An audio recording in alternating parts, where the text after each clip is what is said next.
ثلاث من كن فيه وجد حلاوة الإيمان أن يكون الله ورسوله أحب إليه مما سواهما وأن يحب المرء لا يحبه إلا لله وأن يكره أن يعود في الكفر كما يكره أن يقذف في النار أو كما قال رسول الله صلى الله عليه وسلم.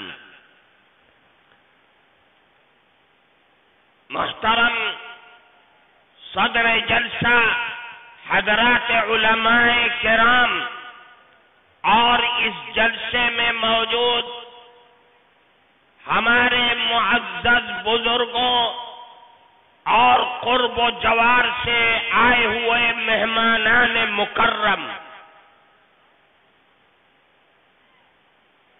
سب سے پہلے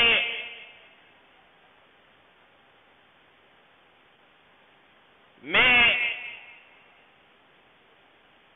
آپ تمام مبارک پور کی سرزمین پر رہنے والے تمام جوان اور طلباء عزیز کا بے پناہ شکر گزار ہوں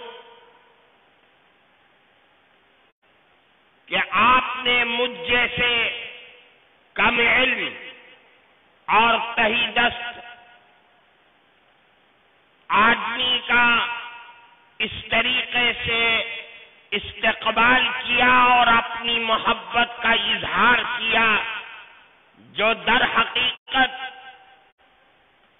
اس تعلق کا اظہار ہے کہ جو آپ کا اور ہمارے بڑوں سے تعلق ہے، جس کی بنیاد پر آپ حضرات نے آج اپنی محبتوں کا نذرانہ پیش کیا۔ اللہ آپ سب کو اس کا بہترین بدلہ عطا فرمائے۔ آج کے اس پروگرام میں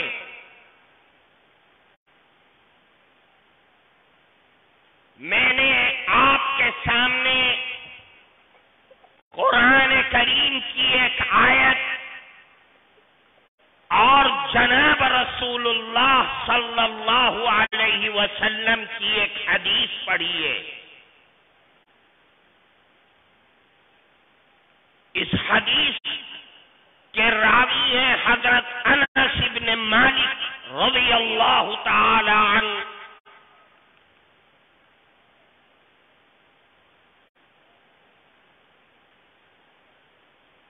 اس حدیث میں اللہ کے نبی حضرت محمد الرسول اللہ صلی اللہ علیہ وسلم نے ہر مسلمان مرد اور عورت، ہر جوان اور بوڑھے کو، ہر شہری اور دیہاتی کو، ہر کالے اور گورے کو، ہر امیر اور غریب کو، ہر طبقے کے آدمی کو یہ بتلا دیا کہ اے مسلمان، اگر تو اپنے ایمان کا معراج چاہتا ہے، اپنے ایمان میں کمال پیدا کرنا چاہتا ہے، تو تجھے یہ 3 کام کرنے پڑیں گے جس کی بنیاد پر تیرے دل میں ایمان کی حلاوت پیدا ہو جائے گی۔ ایمان کی حلاوت کیا مطلب؟ یعنی تیرے اندر عبادت کا چسکا پیدا ہو جائے گا، تو ان 3 چیزوں کی بنیاد پر اللہ کے مقرب ترین فرشتوں سے آگے بڑھ کر کے اللہ کی رحمت کو پانے والا بن جائے گا۔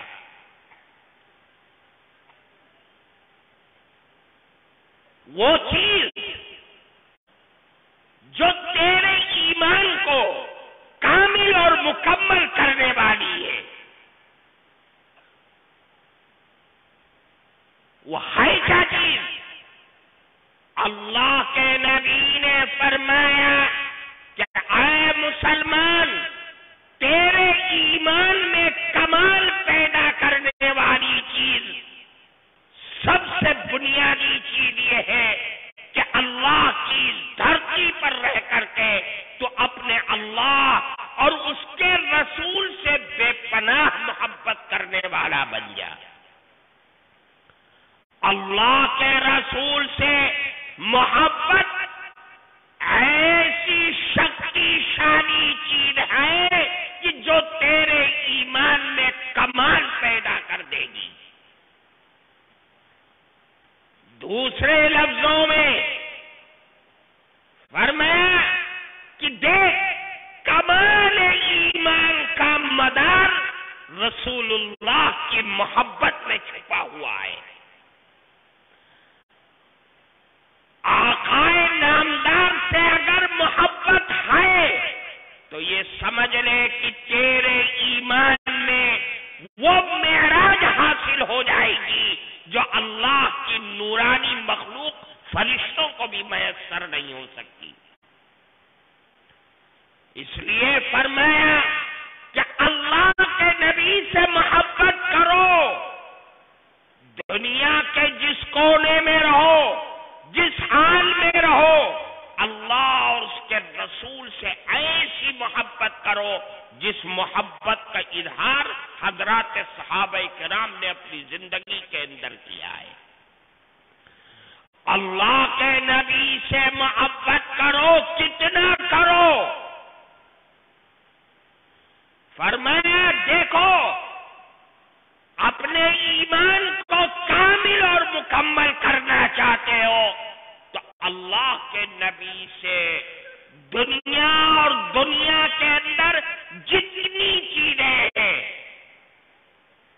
دنیا کے اندر وہ چیز جو انسان کے دلوں میں آ کر کے بیٹھتی ہے، زمین، جائیداد، آل اولاد، ان تمام چیزوں سے زیادہ تیرے دل میں رسول اللہ کی محبت ہونی چاہیے۔ اللہ کی محبت، رسول اللہ کی محبت کتنی ہو؟ یہاں تک کہ تیری جان سے بھی زیادہ محبت رسول اللہ کی محبت تیرے دل میں ہونی چاہیے۔ اگر آل اولاد، زمین و جائیداد سے زیادہ رسول اللہ کی محبت ہے، لیکن جان تجھے زیادہ پیاری ہے، تو یاد رکھ تیرا ایمان ابھی کامل اور مکمل نہیں ہوا۔ کیوں؟ حدیث میں آتا ہے، ایک موقع پر حضرت عمر فاروق رضی اللہ تعالی عنہ اللہ کے نبی کے ساتھ ٹہل رہے، ایک دوسرے کا ہاتھ پکڑا ہوا ہے۔ حضرت عمر فاروق نے چلتے چلتے اللہ کے نبی سے فرمایا، اے اللہ کے نبی، میرے دل میں آپ کی محبت دنیا اور دنیا کے اندر جتنی چیزیں سب سے زیادہ ہے سوائے میری جان کے۔ اللہ کے نبی نے فرمایا، اے عمر، ابھی تمہارا ایمان کامل اور مکمل نہیں ہوا ہے۔ حضرت عمر فاروق اتنا بڑا آدمی، صحابہ کرام میں دوسرے درجے کا آدمی، امیر المومنین ہے، زمین کھسک گئی۔ معلوم ہوتا ہے کہ ابھی کمر ٹوٹ جائے گی، عمر کا بھی ایمان کامل اور مکمل نہیں ہوا، اب بچا کیا ہے تیرے پاس؟ حضرت عمر فاروق پلٹے اور پھر فرمایا اے اللہ کے نبی آپ گواہ رہیے دنیا اور دنیا کے اندر جتنی چیزیں ہیں یہاں تک کہ میری جان سے بھی زیادہ محبت میرے دل میں اے اللہ کے نبی آپ کی ہے۔ اللہ کے نبی نے فوراً فرمایا اے عمر اب تمہارا ایمان کامل اور مکمل ہوا ہے، پتہ چلا کہ رسول اللہ کی محبت بنیاد ہے، ایسی بنیاد کہ جو دنیا کے کسی کونے میں اس کی نظیر نہیں پیش کی جا سکتی۔ اللہ کے نبی سے محبت کتنی ہونی چاہیے؟ ترمذی شریف کی روایت ہے، ایک صحابی گاؤں سے نکل کر کے اللہ کے نبی کے پاس آئے اور سوال کیا اے اللہ کے نبی یہ بتلائیے کہ متى الساعہ قیامت کب آئے گی؟ سوال تو بڑا عجیب و غریب تھا کہ قیامت کب آئے گی؟ حدیث میں آتا ہے اللہ کے نبی نماز کے لیے جا رہے تھے، کوئی جواب نہیں دیا، آپ گئے مصلی پر نماز پڑھائی، سلام پھیرا اور پلٹ گئے مقتدیوں کی طرف۔ فرمایا من السائل، کون ہے سوال کرنے والا؟ جس نے سوال کیا تھا کہ قیامت کب آئے گی۔ وہ صحابی کھڑے ہو گئے، فرمایا اے اللہ کے نبی میں نے سوال کیا تھا کہ متى الساعہ قیامت کب آئے گی؟ اللہ کے نبی نے پلٹ کر کے ان سے سوال کیا، قیامت آنی ہے، قیامت کی علامات اور نشانیاں بھی بیان کی گئی ہے، لیکن یہ بتلاؤ کہ میں اعددت لہا، تم نے قیامت کے لیے تیاری کیا کر رکھی ہے؟ کیا سرمایہ ہے تمہارے پاس؟ کون سی چیز ہے جو اللہ کے دربار میں تم لے جا کر کے پیش کرو گے، جس چیز کے آگے اللہ کی رحمتوں کے خزانے تم پر برسنے لگیں گے؟ کیا تیاری ہے؟ صحابی تو صحابی ہے، جو دل میں ہے وہی زبان پر، جو زبان پر ہے وہی دل میں۔ اللہ کے نبی سے صحابی نے فرمایا سنیے، فرمایا اے اللہ کے نبی ما اعددت لها لا کبیر صلاة ولا صوم، اے اللہ کے نبی ہمارے پاس تو کچھ نہیں ہے، کوئی سرمایہ نہیں، نہ نمازوں کا پٹارا ہے نہ روزوں کا انبار ہے، کچھ نہیں ہے۔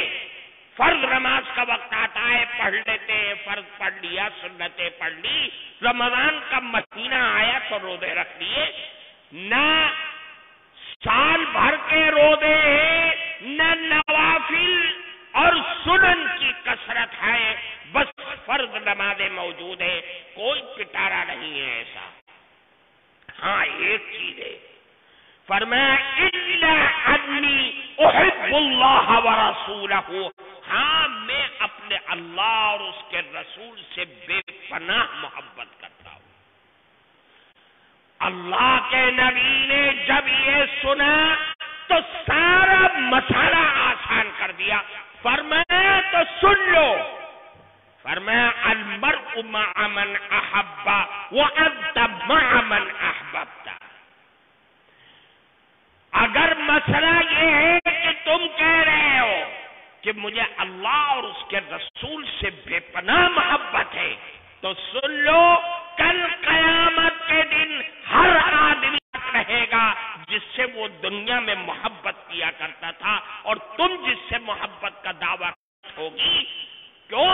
اس لیے کہ قیامت میں تم اللہ اور اس کے رسول کے ساتھ ہوگے اگر تمہارے دل میں اللہ اور اس کے رسول کی محبت ہے۔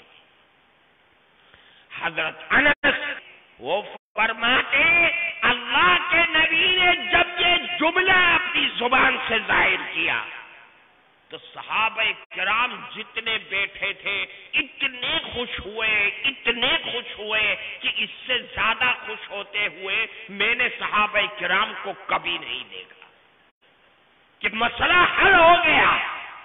اللہ کے محبت اور عشق کا کمال رکھنے والے حضرات صحابہ کرام کے علاوہ کوئی نہیں تھا. اور ایسی محبت جس محبت کی نظیر دنیا کا کوئی دربار اور کوئی بادشاہ نہیں پیش کر سکتا ہے. اللہ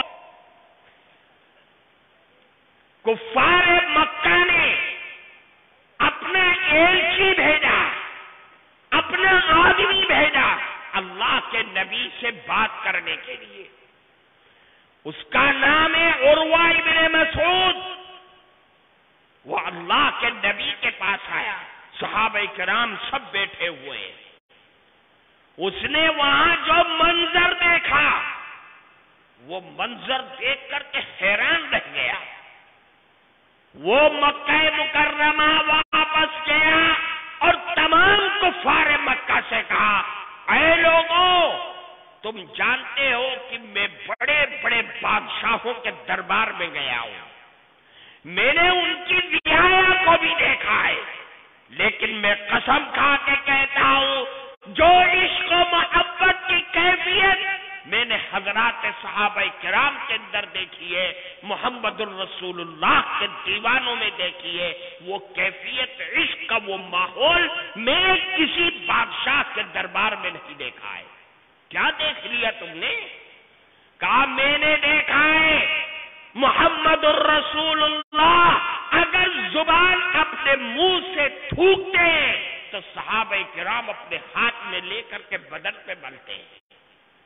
میں نے دیکھا ہے اللہ کے نبی کی ناک سے ریت نکلتی ہے تو صحابہ کرام اس کو اپنے ہاتھ میں لے کر کے بدن پہ مل لیتے ہیں. ایسا عشق میرے دنیا کے کسی کونے میں نہیں دیکھا ہے جو اللہ کے نبی سے تعلق اور محبت اور عشق حضرات صحابہ کرام رضوان اللہ علیہم اجمعین کو تھا. اللہ کے نبی سے عشق تھا. کیسا عشق؟ اس عشق کے نمونے دیکھو تو جاؤ دیکھو تاریخ میں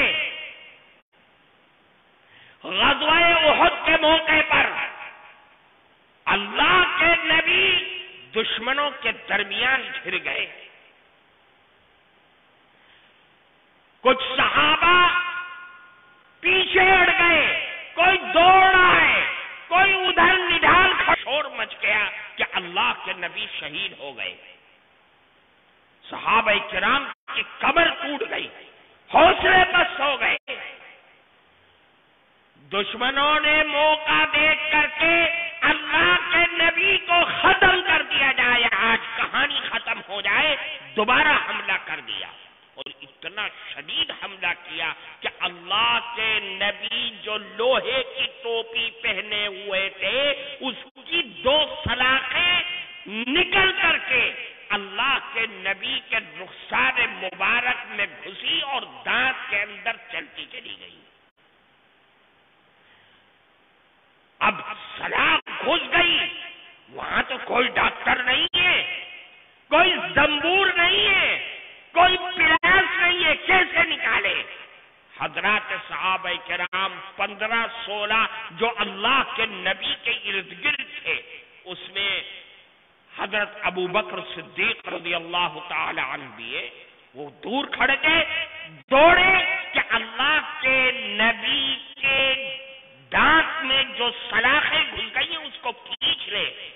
ان کے قریب تھے عبیدہ بن الجراح رضی اللہ عنہ، وہ فوراً دوڑے اور اللہ کے نبی کے دونوں سلاخوں کو اپنے دانت سے کھینچ کر کے باہر نکال دیا. ایک کھینچا، عبیدہ بن الجراح کا ایک دانت ٹوٹ گیا. اس کی پرواہ نہیں کی، کتنی تکلیف ہوگی اللہ ہی بہتر جانتا ہے. دوسری سلاخ نکالی، عبیدہ بن الجراح کا پھر ایک دانت ٹوٹ گیا. اللہ کے نبی کے بھی 2 دانت شہید ہو گئے، عبیدہ بن الجراح کے بھی 2 دانت شہید ہو گئے۔ اب سلاخ تو نکل گئی، رخسار مبارک پر زخم آ گیا، دانت بھی ٹوٹ گیا، خون تو نکلنا تھا۔ اب خون نکل رہا ہے، نکل کر کے زمین پر گرنا چاہیے تھا۔ دور کھڑے ہوئے تھے مالک بن سنان رضی اللہ تعالیٰ عنہ، وہ فوراً دوڑتے ہوئے آئے اور اللہ کے نبی کے گال پر جہاں زخم تھا اپنے دونوں ہونٹ رکھ کر کے سارا خون اپنے پیٹ کے اندر لے لیا۔ اللہ کے نبی نے فرمایا جس کے پیٹ میں میرا خون چلا گیا جہنم کی آگ اس کے اوپر حرام ہو گئی۔ یہ اللہ کے نبی سے عشق تھا، اور ایسا عشق دنیا کا کون آدمی ہے جو اس طریقے کا عشق اپنے مقتدا اور اپنے راہبر کے سامنے پیش کر سکتا ہے۔ پھر فرمایا دیکھو اللہ کے نبی سے عشق کی داستان سننا چاہتے ہو، دیکھو اللہ کے نبی نے پچھنا لگوایا ہے۔ جو خراب خون اللہ کے جسم کے نبی کے جسم مبارک سے جو مبارک خون نکلا اور اس کو زمین میں دفن کرنا ہے، پاس کھڑے ہوئے تھے عبداللہ بن زبیر، ان کو دیا کہ لے جاؤ ایک کنارے زمین پر جہاں کسی کا پاؤں نہ پڑے وہاں لے جا کر کے اس کو دفن کر دو۔ عبداللہ بن زبیر گئے اور دیوار کے پیچھے سے واپس چلے آئے، کہا دبا دیا کہ اللہ کے نبی دبا دیا، کہاں دبایا؟ اللہ کے نبی نے فرمایا جس کے پیٹ میں میرا خون چلا گیا جہنم کی آگ اس کے اوپر حرام ہو گئی۔ اللہ کے نبی سے یہ عشق تھا۔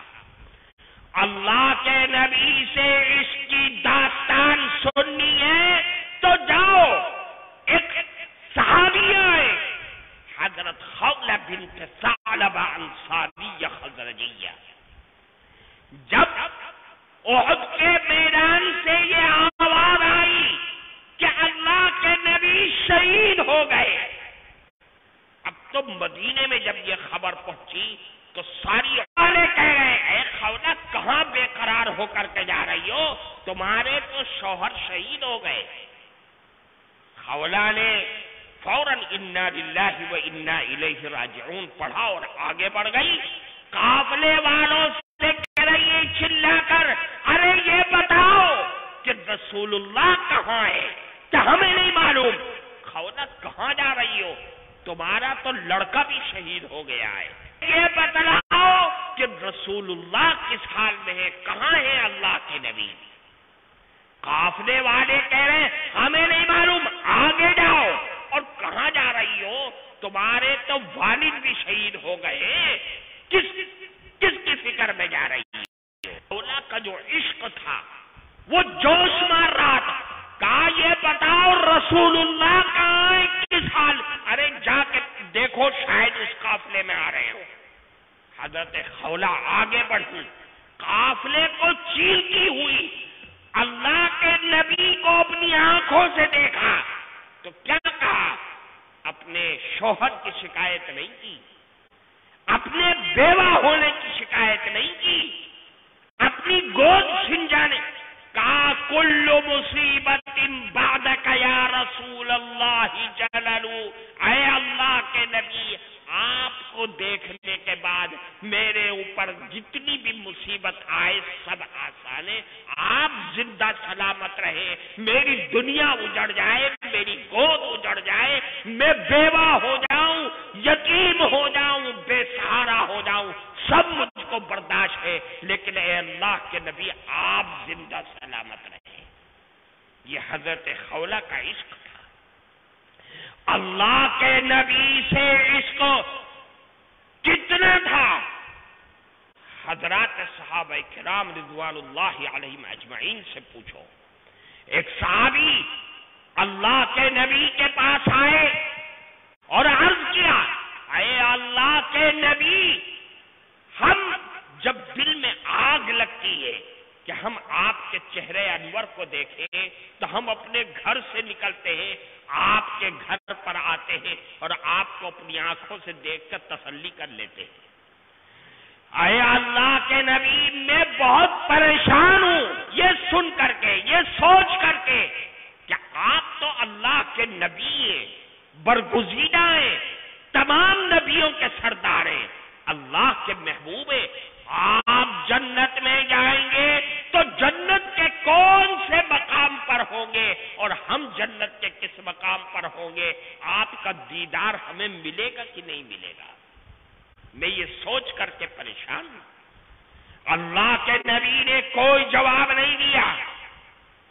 وحی آئی آسمان سے، جبریل امین آئے اور فرمایا وَمَن يُطِعِ اللَّهَ وَالرَّسُولَ فَأُولَئِكَ مَعَ الَّذِينَ أَنْعَمَ اللَّهُ عَلَيْهِم مِّنَ النَّبِيِّينَ وَالصِّدِّيقِينَ وَالشُّهَدَاءِ وَالصَّالِحِينَ وَحَسُنَ أُولَئِكَ رَفِيقًا۔ فرمایا جو یہ چاہتا ہے، جو اللہ اور اس کے رسول کی اس دنیا میں اطاعت اور فرما برداری کرے گا، اس کے رسول کی اطاعت میں اپنا سب کچھ قربان کر دیا ہے، وہ قیامت کے دن جنت کے اندر اللہ کے نبیوں کے ساتھ رہے گا۔ اس کے بعد صحابہ کرام، اس کے بعد شہداء۔ میرے بھائی، بنیاد ہے اللہ کی اور اس کے رسول کی اطاعت و فرما برداری۔ میں آپ کو یہ بتلانا چاہتا ہوں کہ حضرات صحابہ کرام اللہ کے نبی سے کیسا عشق کیا کرتے تھے۔ ایک داستان ہے، عشق رسول کا ایک سمندر ہے، ایسا عشق کہ اگر ساری رات بیان کیا جائے تو ختم نہیں ہو سکتا۔ ایک صحابی ہے، ساری دنیا جانتی ہے، مؤذن رسول ہے، حضرت بلال رضی اللہ تعالی عنہ۔ کیا عشق تھا اللہ کے نبی سے، ایسا عشق۔ حضرت بلال کون؟ بلال حبشی۔ اللہ کے نبی اس دنیا سے رخصت فرما گئے۔ حضرت بلال نے یہ عہد کیا کہ اب میں مدینے کے اندر نہیں رہ سکتا، اس لیے کہ مدینے میں رہتا تھا تو رسول اللہ کی زیارت ملتی تھی، اب وہ دنیا سے چلے گئے، اب میں دور کہیں جا کر کے بس جاؤں گا۔ حضرت ابو بکر، جنہوں نے بلال حبشی کو خرید کر کے آزاد کیا تھا، انہوں نے کہا کہاں جا رہے ہو؟ یہی رہو۔ حضرت بلال نے اپنا سامان کھول دیا کیونکہ ابو بکر کا ان کے اوپر احسان تھا۔ حضرت ابو بکر جب تک زندہ رہے، حضرت بلال نے مدینہ منورہ کو نہیں چھوڑا، اور جب حضرت ابو بکر دنیا سے رخصت ہو گئے تو بلال حبشی نے اپنا سامان اٹھایا اور بالکل شام کے علاقے میں جا کر کے جنگ میں شریک ہو گئے۔ ایک زمانہ گزر گیا، ایک دن خواب میں رسول اللہ کی زیارت ہوئی اور کہا ہے کہ اے بلال، کتنا بڑا ظلم ہے تم کہ میں مدینے میں دنیا سے رخصت ہو گیا، تم نے میری زیارت، میری قبر کی زیارت کو بھی چھوڑ دیا، تم آنا پسند نہیں کرتے۔ آنکھ کھلی، بےتاب ہو گئے، فوراً سامان باندھا اور مدینے کی طرف چل دیے۔ مدینے پہنچے، اللہ کے نبی کی قبر کے پاس گئے اور بیٹھ کر کے زاروں قطار رونے لگے، بے پناہ روئے، آنسو بہنے لگے۔ اتنے میں دیکھا کہ حضرت حسن اور حسین دونوں چھوٹے بچے تھے، چلے آ رہے۔ حضرت بلال دوڑے اور حضرت حسن اور حسین کو گود میں اٹھا لیا اور اپنے سینے سے چمٹا لیا۔ حضرت حسن اور حسین ہوشیار ہو چکے تھے، کہا اے بلال، ہماری خواہش ہے کہ آپ دیجیے۔ بلال منع نہیں کر سکتے تھے، تیار ہو گئے۔ حدیث کی کتابوں میں لکھا ہے حضرت بلال نے اذان دینی شروع کیا، اللہ اکبر کی صدا بلند کی، پورا مدینہ جو ہے ہلنے لگا کہ یہ کیا ہو گیا ہے؟ رسول اللہ کا دور یاد آ گیا۔ اللہ کے بلال حبشی نے اذان دیا، اشہد ان محمد رسول اللہ، کتابوں میں لکھا ہے کا زمانہ یاد آ گیا، رسول اللہ کی یاد آ گئی، رسول اللہ کا عشق ابھر کر کے سامنے آ گیا۔ یہ صحابہ کرام کا عشق تھا۔ کیا کیا داستانیں سنو گے؟ حضور پاک صلی اللہ علیہ وسلم اس دنیا سے رخصت ہو گئے، جنازہ رکھا ہوا ہے، حضرت فاروق تلوار لیے گھوم رہے ہیں، خبردار کوئی یہ نہ کہہ دے کہ اللہ کے نبی اس دنیا سے چلے گئے۔ حضرت عثمان غنی سر دانے پڑے ہوئے، حضرت علی ادھر رو رہے، صحابہ کرام بلبلا رہے کہ ہمارا معشوق اس دنیا سے چلا گیا۔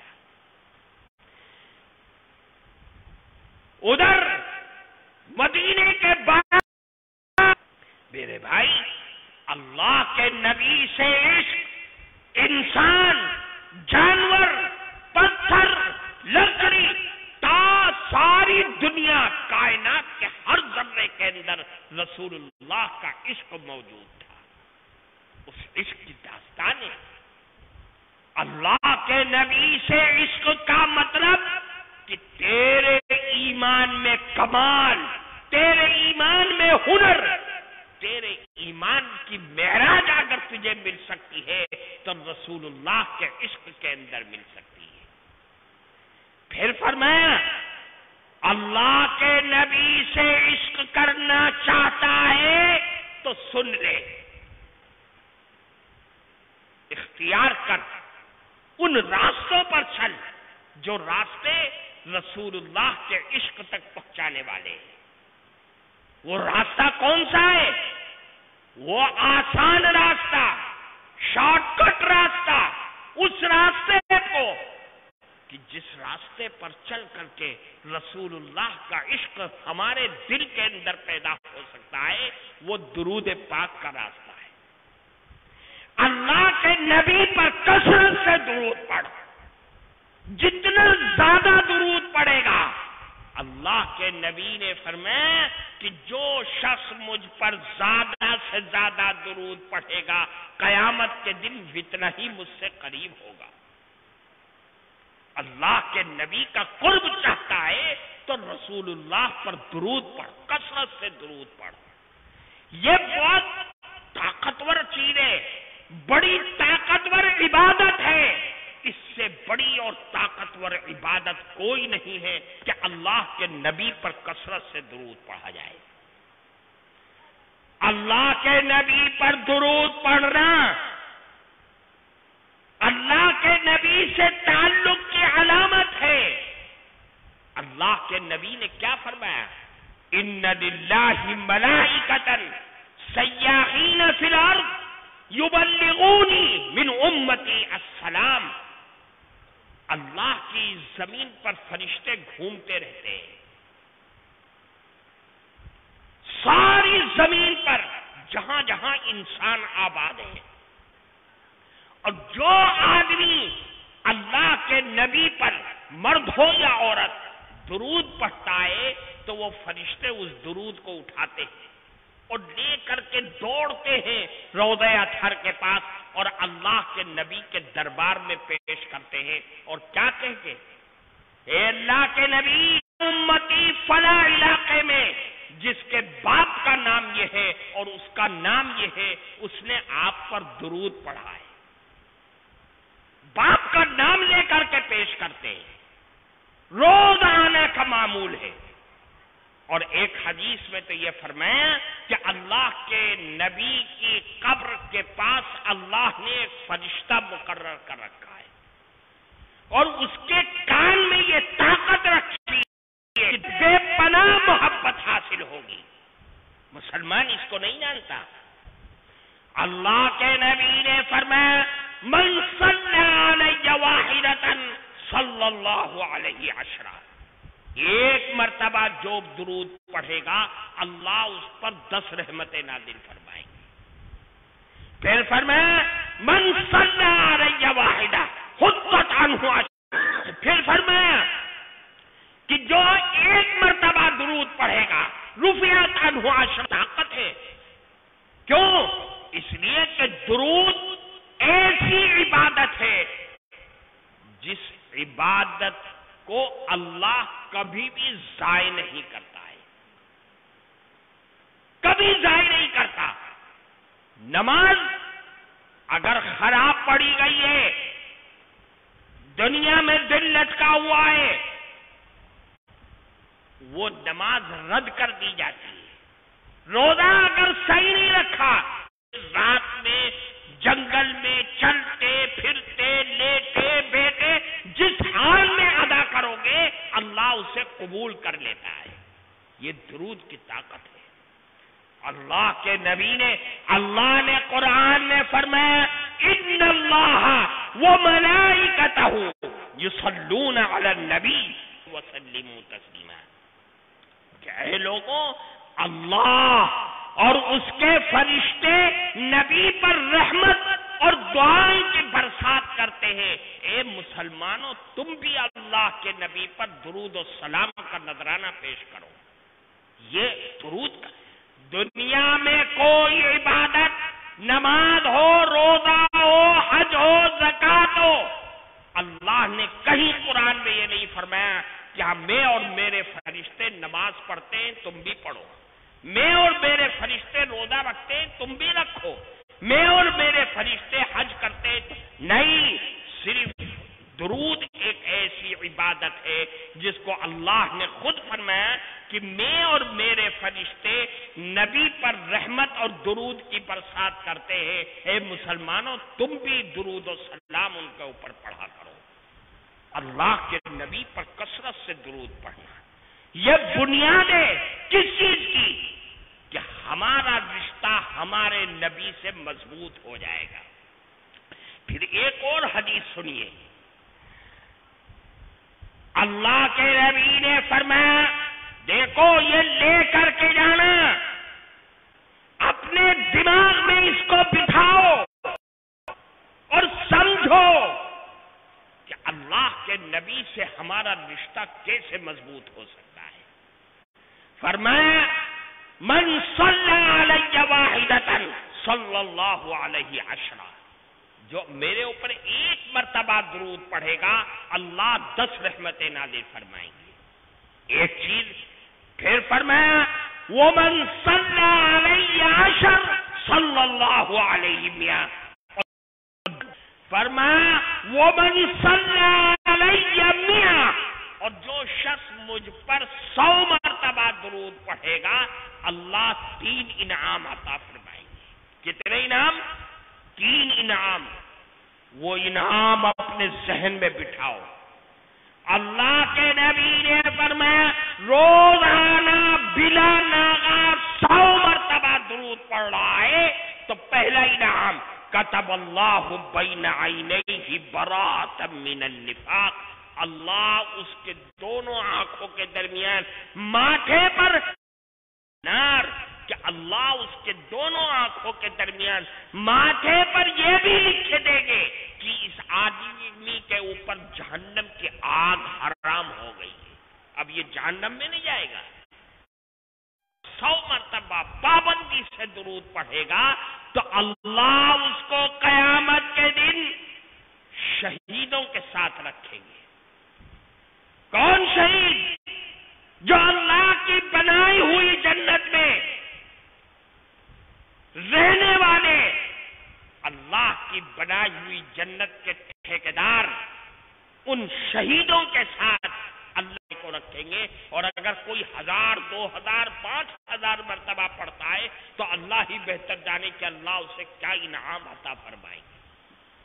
میرے بھائی، اللہ کے نبی سے محبت، نفرت کا طوفان مسلمان کے خون کو پانی کی طرح بہایا جانا اور ان کے خون کا میٹھا ہو جانا اسلام اور مسلمان دشمن طاقتوں کے سامنے، یہ کیا ہے؟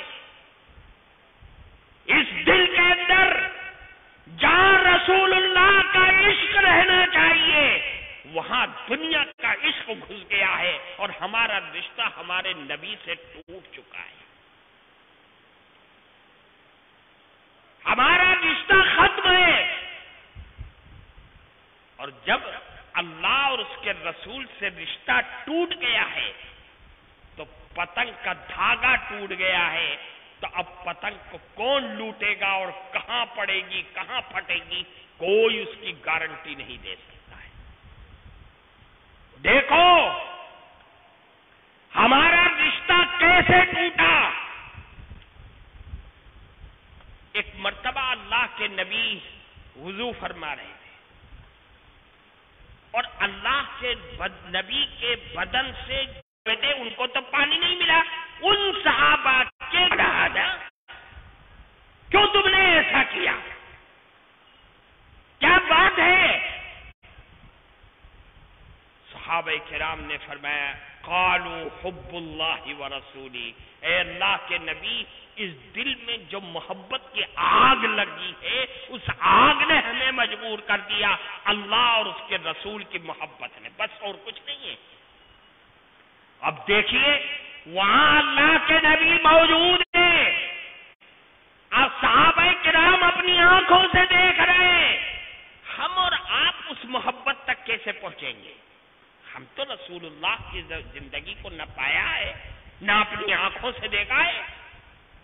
اللہ کے نبی نے فرمایا وہی من سرہ ان یحب اللہ ورسولہ او یحبہ اللہ ورسولہ، جو شخص دنیا میں قیامت تک آنے والا مسلمان مرد ہو یا عورت اگر یہ چاہتا ہے کہ اللہ اور اس کے رسول سے وہ محبت کرنے والا اور اللہ اور اس کے رسول اس سے محبت کرنے والا بن جائے تو 3 کام کرنے پڑیں گے۔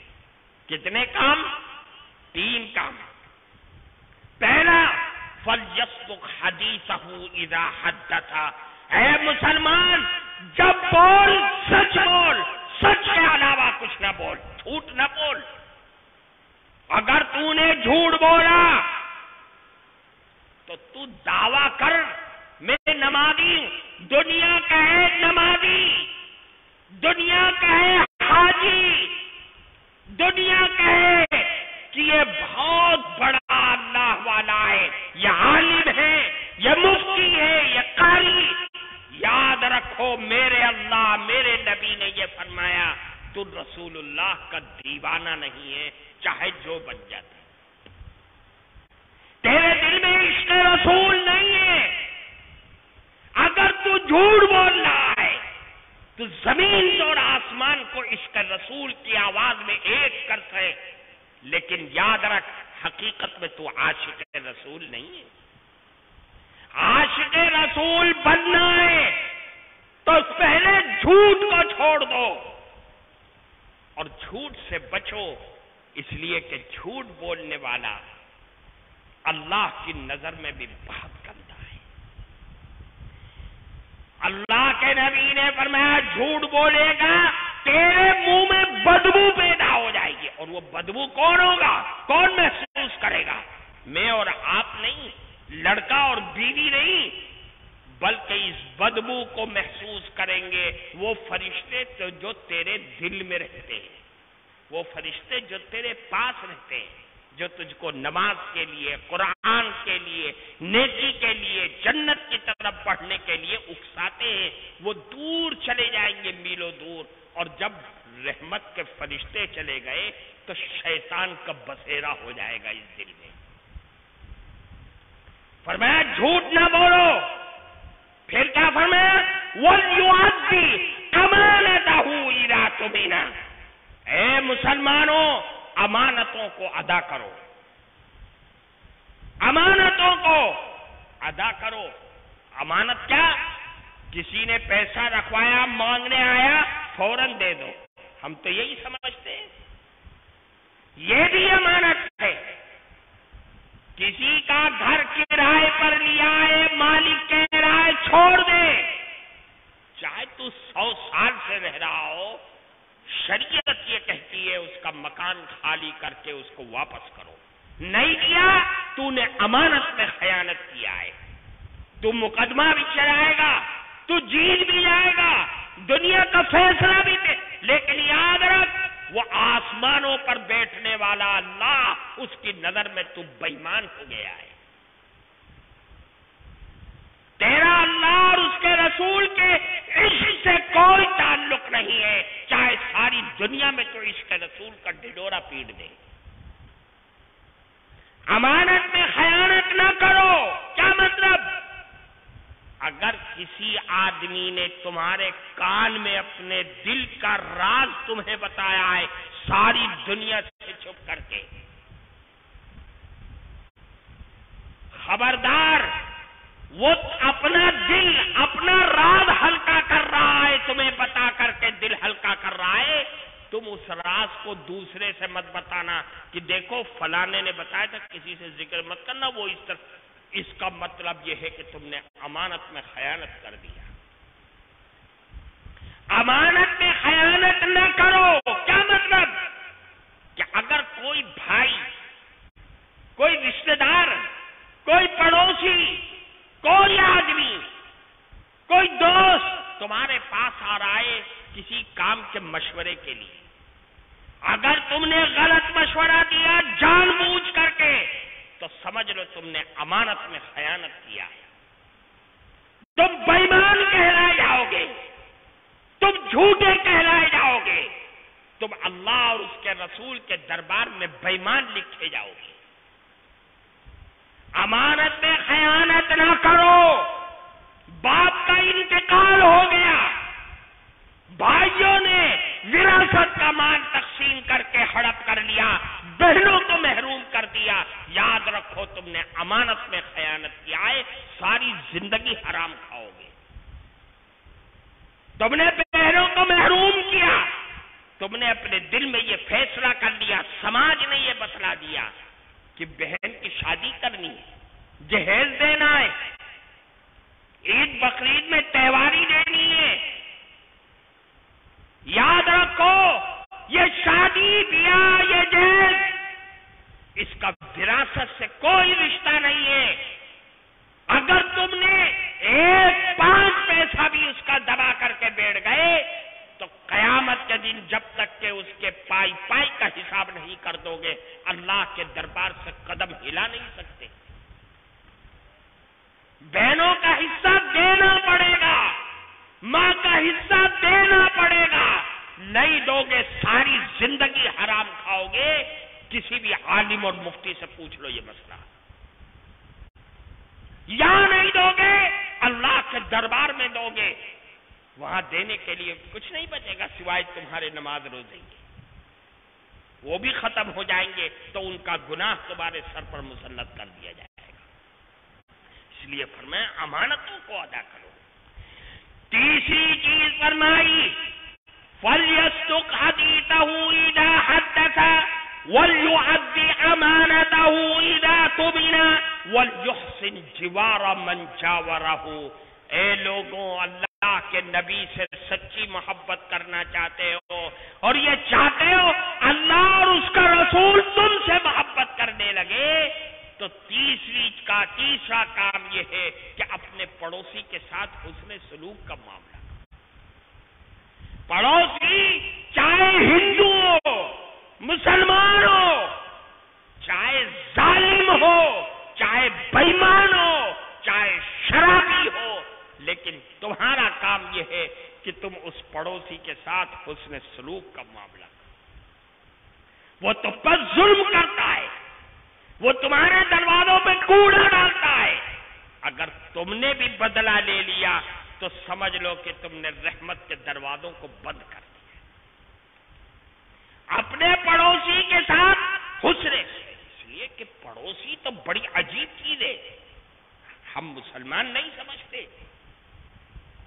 اللہ کے نبی نے فرمایا کہ روزانہ جبریل امین آسمان سے آتے اور فرماتے اے اللہ کے نبی پڑوسی کے بارے میں حسن سلوک کا معاملہ روزانہ آ رہے ہیں.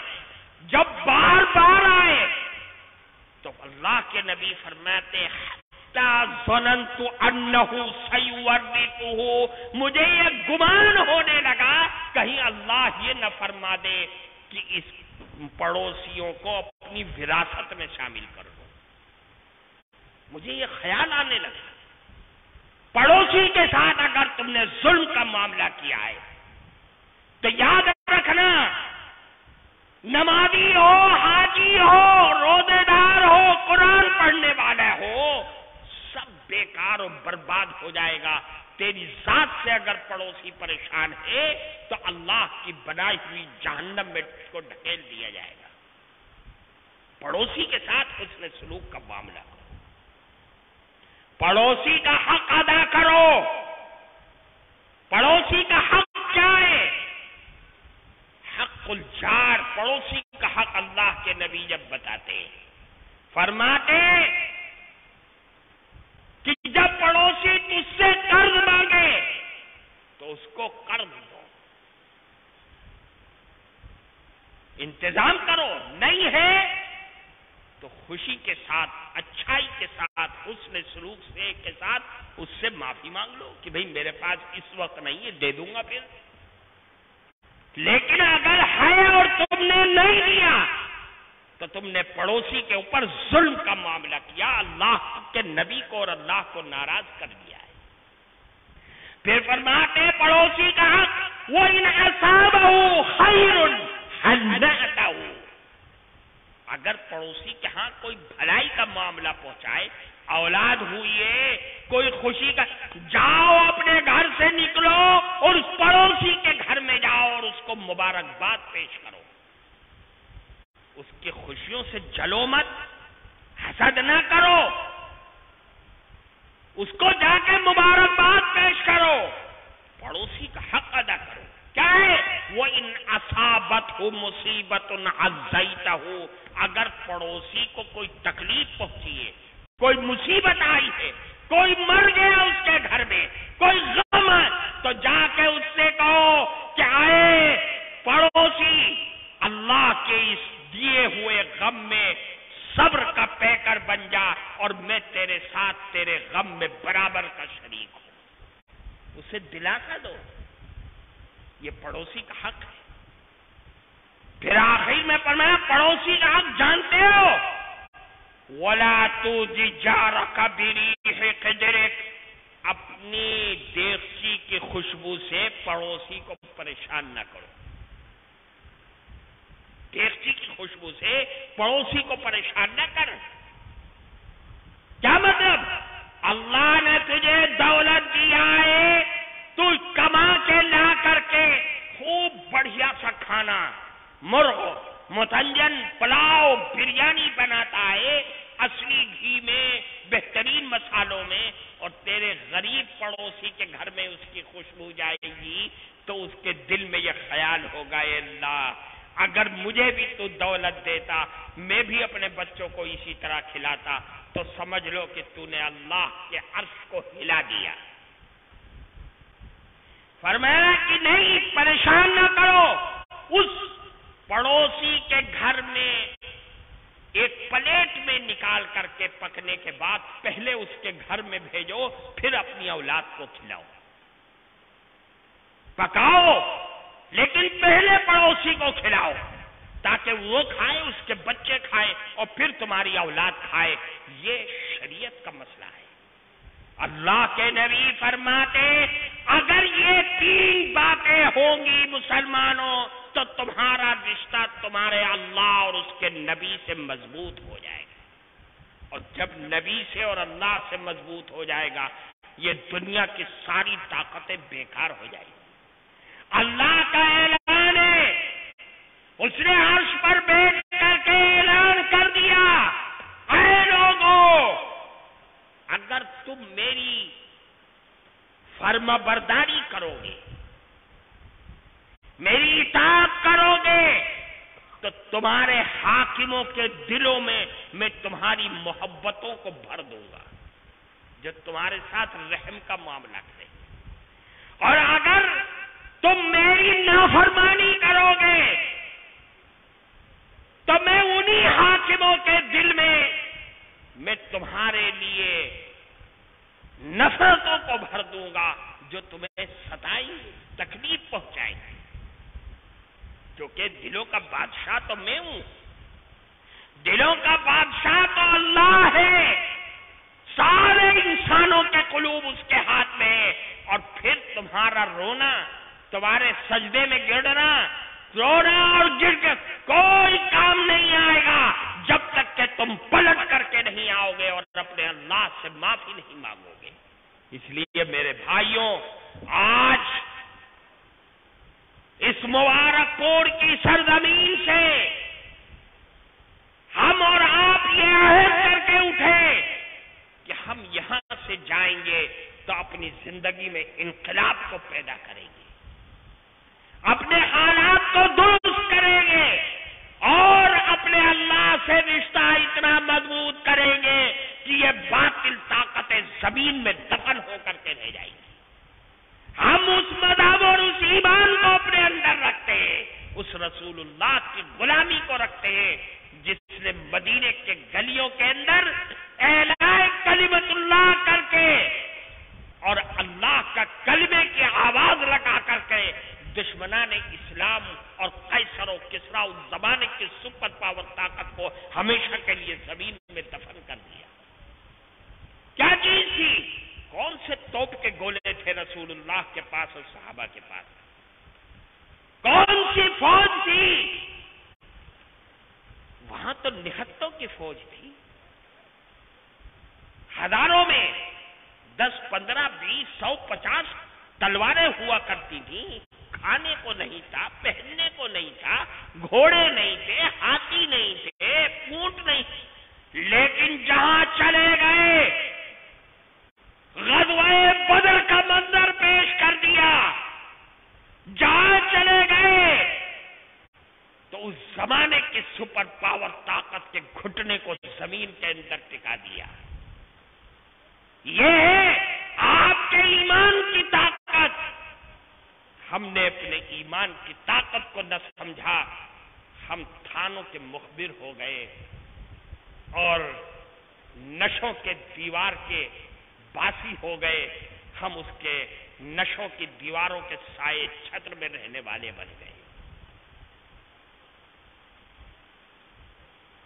مسلم پاکٹ ہے، آپ کے یہاں اگر کوئی گڑبڑ ہو رہی ہے تھانوں کے اندر پڑوسی سے پہلے اس کی خبر پہنچ جاتی ہے۔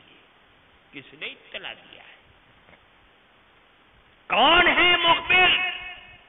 میں ہوں، میری مائیں اور میری بہنیں مخبر ہیں، نہ میں جانتا ہوں نہ آپ جانتے ہیں۔ اس مخبری نے، اس جھوٹی گواہی نے مسلم معاشرے اور سماج کو تباہ و برباد کر کے رکھ دیا ہے۔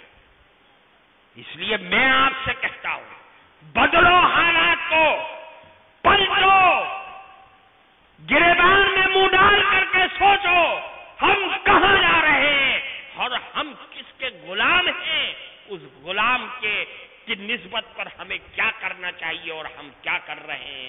اللہ ہم سب کو سمجھ آتا فرمائے، ہمارے اس بیٹھنے کو قبول فرمائے، رسول اللہ کی غلامی ہمیں عطا فرمائے اور درود پاک کی کثرت کرنے کی توفیق عطا فرمائے۔ پڑھو گے بھائی درود، عادت ڈالو گے، خود بھی پڑھو اور اپنی اولاد کو بھی تعلیم دو اور ان کے ذہن میں یہ بٹھاؤ، تجھے کوئی پریشانی آ رہی ہے درود کی کثرت کر، ہر مرض کی دوا ہے صلی علی۔ اللہ ہم سب کو عمل کی توفیق عطا فرمائے۔ وآخر دعوانا ان الحمد للہ رب العالمین۔ آپ کرائیے نا دعا۔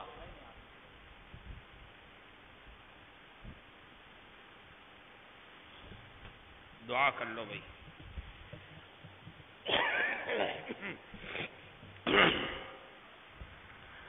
الحمد لله رب العالمين. اللهم إني أشهدك أنت الأحد الصمد لم يلد ولم يولد ولم يكن له كفوا أحد.